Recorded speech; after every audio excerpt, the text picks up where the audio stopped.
राधे राधे महाराज जी।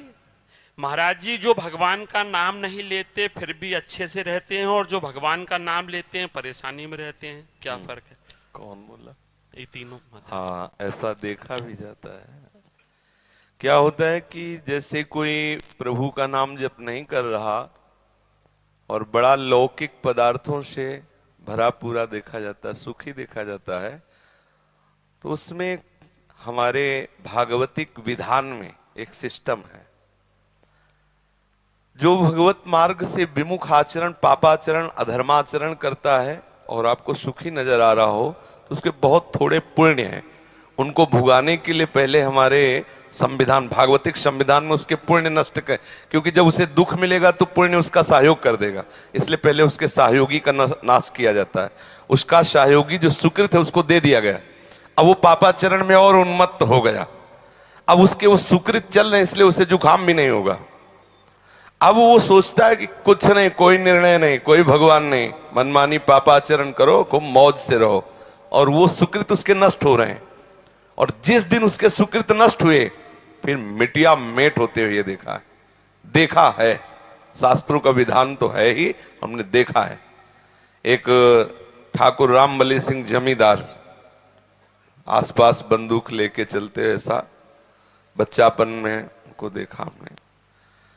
वो ऐसे मतलब अपने गर्भ में रहते थे कि किसी को कुछ नहीं मानते थे। एक गरीब ब्राह्मण था जिसकी उन्होंने संपत्ति का अपहरण किया, तो वो गया और हाथ जोड़ा कि लंबरदार, गांव में ठाकुर जमींदार को ऐसे प्यार भाषा में बोले, लंबरदार, आप तो राजा हो, आप तो ठाकुर हो, आप तो जमींदार हो, गरीब ब्राह्मण हैं, उतने से ही परिवार चलता था, आप गालियां बके। उन्होंने पैर छुआ ब्राह्मण ने ऐसे और रो दिया और वापस आ गया।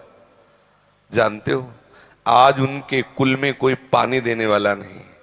कुछ ही दिनों में बड़ा लड़का भयंकर कैंसर से बीमार हुआ, मर गया। दूसरा दिमाग खराब हो गया, तीसरे की टांग टूट गई, चौथा लेबरी करके उनको जो खवाने वाला था पीलिया हो गई।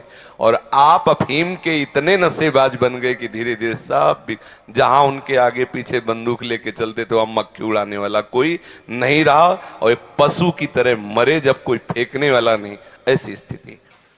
होता क्या है कि शुभ कर्म जब तक हमें, वहां के हमारे भागवतिक विधान में सिस्टम है, यदि आप अधिक पाप करेंगे तो आपके जल्दी से जल्दी शुभ कर्म आपको दिए जाएंगे कि वो नष्ट हो, तब तुम्हारा नाश शुरू होगा।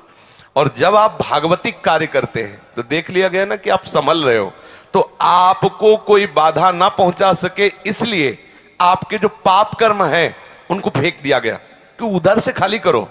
जो उसके शत्रु पक्ष के पाप कर्म जमा है उसको नष्ट करने के लिए उनको भेजो, क्योंकि इस समय धर्म निष्ठा में है, ये पचा जाएगा। तो उसके पाप कर्म आते हैं और धर्म में प्रबल होकर के उन पाप कर्मों को भोगता है, धर्मात्मा बन के चलता है। जिस दिन उसके पाप नष्ट हुए, वो सुकृत और ये वर्तमान के सुकृत मिल गए, उस दिन जय हो जाती, उसकी कोई पराजय सजयती, त्रिभुवन में उसकी जय जयकार हो जाती, और उस पापात्मा का ऐसा नाश होता है, कोई पानी देने वाला नहीं मिलता।